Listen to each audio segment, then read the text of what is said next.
There are a lot of things that get in the way of a dream. Maybe you don't have the money right now to start the business you really want to run. Or maybe you can't seem to hire the right person to work with to achieve a goal, but both those things can seem annoyingly simple when you realize that the real forces keeping you from reaching your objective are within you.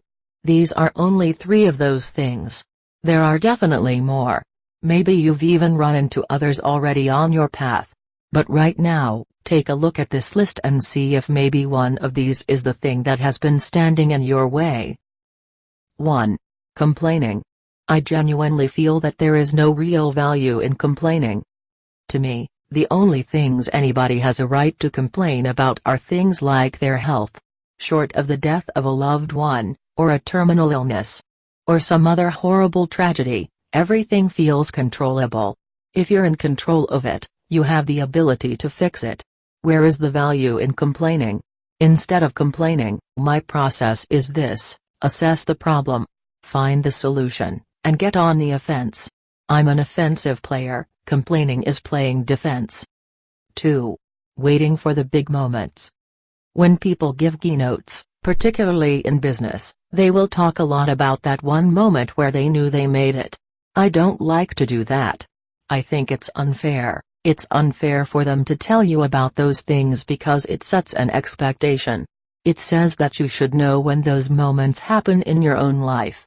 It may seem helpful or even cool for them to bring them up, but in truth, it's not. It's just not. They have the hindsight, the perspective, to pick out the moments. Trying to figure out whether this is the moment that you made it will keep you from moving forward. Just don't think about those things. Please, because really, there are only 2 ways to approach the question of when have you made it.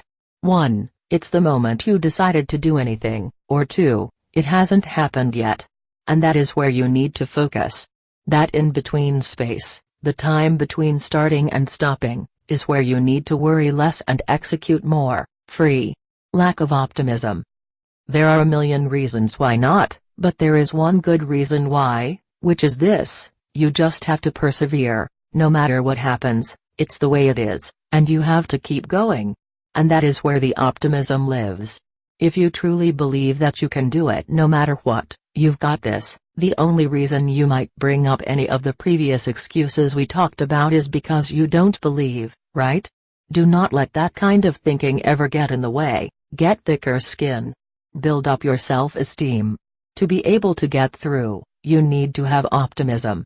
Every day is hard, and all you have to fight it in the end is yourself.